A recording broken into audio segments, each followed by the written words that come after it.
ሁላችሁንም በጌታ በኢየሱስ ክርስቶስ ስም ሰላም እላችኋለሁ። እንኳን ለብርሃነ ልደቱ በሰላም አደረሳችሁ። እግዚአብሔር የተመሰገነ ይሁን። ዛሬ አንድ የእግዚአብሔርን ቃል በገና ዋዜማ በጌታችንና በመድኃኒታችን በኢየሱስ ክርስቶስ የልደት በዓል ዋዜማ አንድ መልእክት አለኝ። ይህም እንግዲህ አማኑኤል እግዚአብሔር በሕይወታችን በተራ ሕይወታችን ውስጥ ሲገለጥ በሚለው ሐሳብ ማቴዎስ ወንጌል ምዕራፍ 1 ከቁጥር 19 እስከ 25 ባለው ክፍል እንነጋገራለን።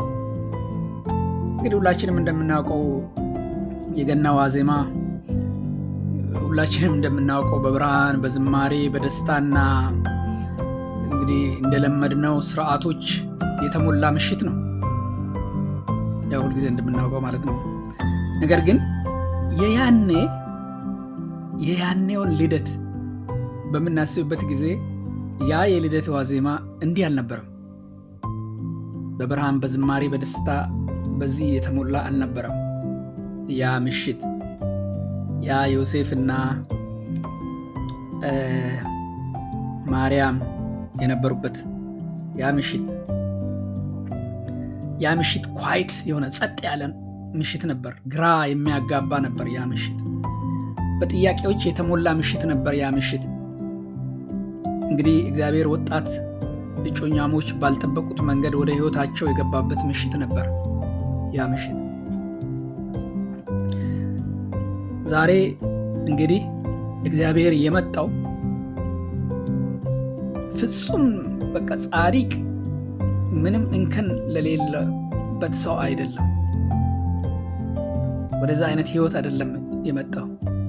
እንደኛ ላለ ተራ ሰው፣ ልቡ ለተሰበረበት ያልታሰበ ነገር ለገጠመው ሕይወት ነው ዛሬም ቢሆን እግዚአብሔር የሚመጣው። እንግዲህ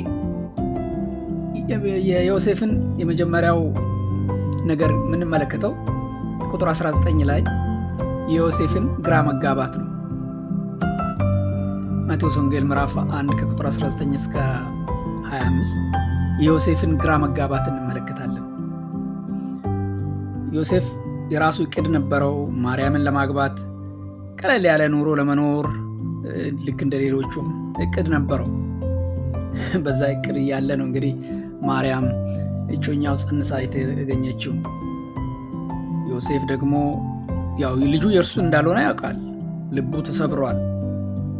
በቃ ተስፋው ጨልሟል። እንግዲህ ሁላችሁም እስኪ ወደ ራሳችሁ ነገሩን አምጡና የምትወዷት እጮኛችሁ ድንገት አርግዛ ስታዩት ምን ይሰማናል? የአይነት ስሜት ተሰምቶታል። ነገር ግን የምህረት ሰው የርኅራኄ ሰው ስለነበረ ይህ ሰው በምህረት እንዳለፋት እንመለከታለን።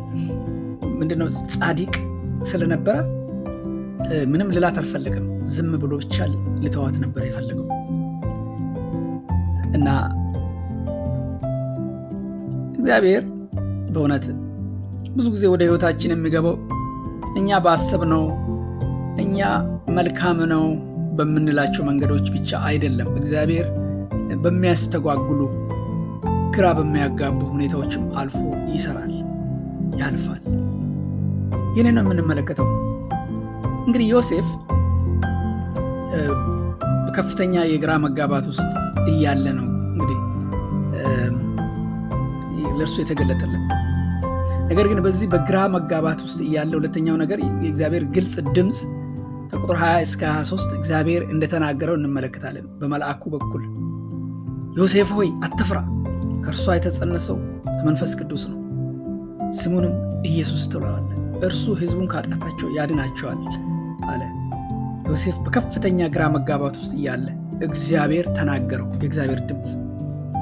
የእግዚአብሔር ድምፅ በእውነት እጅግ ግራ በተጋባንበት ጊዜ ነፃ ሊያወጣን የሚችል እሱ ብቻ ነው። የብርሃን ቃሉን ልኮ ዮሴፍን እግዚአብሔር ካለበት ሁኔታ ውስጥ አወጣው። ስሙን አማኑኤል እግዚአብሔር ከኛ ጋር የሚለው ይህ የሚያስደንቅ ነገር ነው።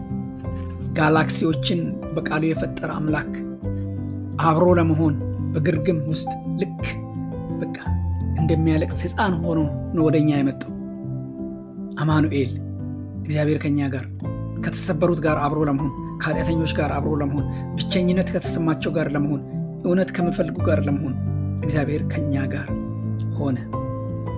እግዚአብሔር ከበላይ ሆኖ ሳይሆን፣ እግዚአብሔር በአቅራቢያችን ሳይሆን፣ እግዚአብሔር ከኛ ጋር በሆስፒታል ውስጥ ክፍል ውስጥ ሳለን፣ በሳሎናችን ሳለን ስንጫወት፣ ስብራት በገጠመን ጊዜ፣ በትግል በደስታችን ውስጥ በየትም ስፍራ እግዚአብሔር ከኛ ጋር ነው። ሌላው ሶስተኛው ከቁጥር 24 እስከ 25 ከመጨረሻው ባለው ክፍል ላይ የዮሴፍን ሙሉ ታዛዥነት ነው የምንመለከተው። ዮሴፍ ከእንቅልፉ ስነቃ ወዲያውኑ ታዘዘ። ወዲያውኑ ጥያቄ አላበዛም፣ አላመነታም። እግዚአብሔር ሆይ እስኪ በደንብ አስረዳኝ አላለም። ዝም ብሎ ታዘዘ። በቃ ቃሉን ሲሰማ ታዘዘ። ማርያምን አገባት፣ ጠበቃት። ለሕፃኑም ኢየሱስ ብሎ ስም አወጣለት። ክብሩን፣ የራሱን ምቾት፣ የራሱን ቁጥር ዋጋ ቢያስከፍለውም በቃ ለእግዚአብሔር እቅድ ብሎ እሺ ያለ፣ ተቀበለ።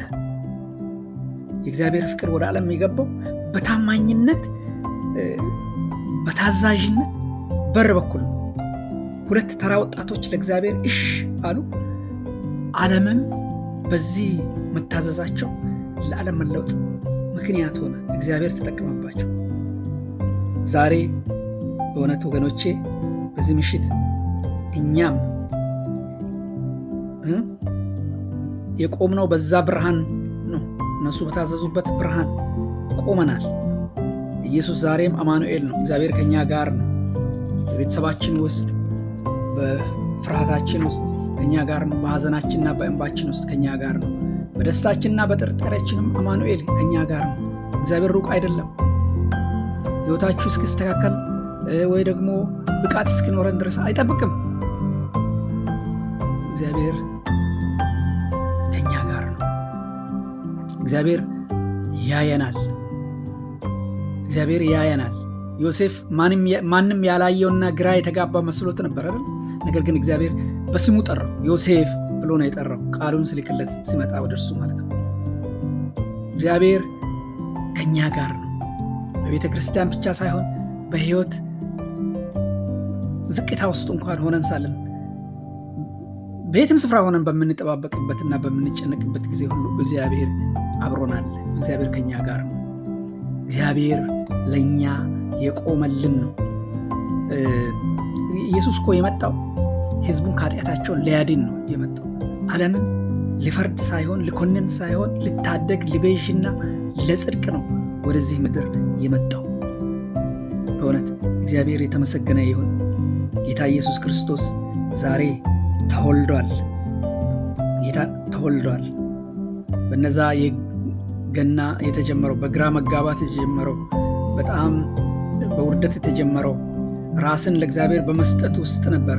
ኢየሱስም እንግዲህ ሁልጊዜ የሚገለጠው ራሳችንን ለእርሱ ስንሰጥ፣ ስንታዘዝ፣ በቃ በዚህ አይነት ቦታ ነው ኢየሱስ መገለጥ የሚፈልገው። በዚህ ዛሬ ምሽት ኢየሱስ ክርስቶስ ዛሬም አዳኛችን ነው፣ አማኑኤል ነው። እግዚአብሔር ከኛ ጋር እንዲሆን ያደረገ ነው። ስለዚህ ልባችንን ወደ እርሱ ልናዘነብል ያስፈልጋል። ሁል ጊዜ ልባችን ለእርሱ ክፍት ሊሆን ያስፈልጋል ወገኖቼ። አማኑኤል እግዚአብሔር ከኛ ጋር ነው። በየትኛውም ስፍራ፣ በየትኛውም ሕይወታችን ክፍል፣ በየትኛውም ሁኔታ ውስጥ ብንሆን አማኑኤል ከኛ ጋር ነው። አሜን። እግዚአብሔር የተባረከ ይሁን። ክብር ለጌታ ይሁን።